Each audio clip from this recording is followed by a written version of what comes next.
జీవించడానికి కూడా ఇబ్బంది పడాల్సిన పరిస్థితి అంటున్నావు పేరునని నేను ఒక మాట అంటాను. లక్ష్మీ పార్వతి తీసుకొచ్చి పార్టీలో ఉంటే బాబు బొగ్గలు సవర్ తీసింది లక్ష్మీ పార్వతి. ఎన్టీఆర్ పేరు తీస్తారు, జీవించడానికి కూడా కష్టం. ఎన్టీఆర్ విగ్రహాన్ని పగలగొట్టారు, జీవించడానికి కూడా కష్టం. ఎలా జీవిస్తుంది? రాజశేఖర్ రెడ్డి గారు కాంగ్రెస్ కోసం కష్టపడ్డారు. కాంగ్రెస్ దగ్గర సంతకాలు పెట్టించుకునే ఎమ్మెల్యేలతో అక్కడ తన ఆటలు సాగలేదని వైకాపా అని ఒక పార్టీ పెట్టుకుని ఈ రోజు మనుగడ సాగిస్తున్న జగన్మోహన్ రెడ్డి జీవించడానికి కష్టం. తండ్రి శవం పక్కనే పెట్టుకుని సంతకాలు తీసుకున్నాడు. మీ దాంట్లో జీవించడానికి కష్టంగా చాలా మంది ఉంటారు. పశువుకి గడ్డి వేస్తే తిన్నగా ఇంటికి వచ్చి పాలిస్తుంది. అమరావతి రైతులు ఓట్ల రూపాయన గడ్డి వేశారు. తిరిగి వచ్చి వైకాపా అన్న పార్టీ ఆ రాష్ట్రంలో అమరావతికి పాలిస్తుందేమో అని. కానీ ఏం చేసింది?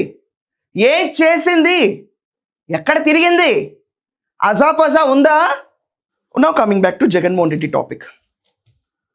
పాలిస్తానని చెప్పి గడ్డి మేసి ఆవు పాలు ఇవ్వకుండా వెళ్ళిపోయింది అమరావతికి కదా.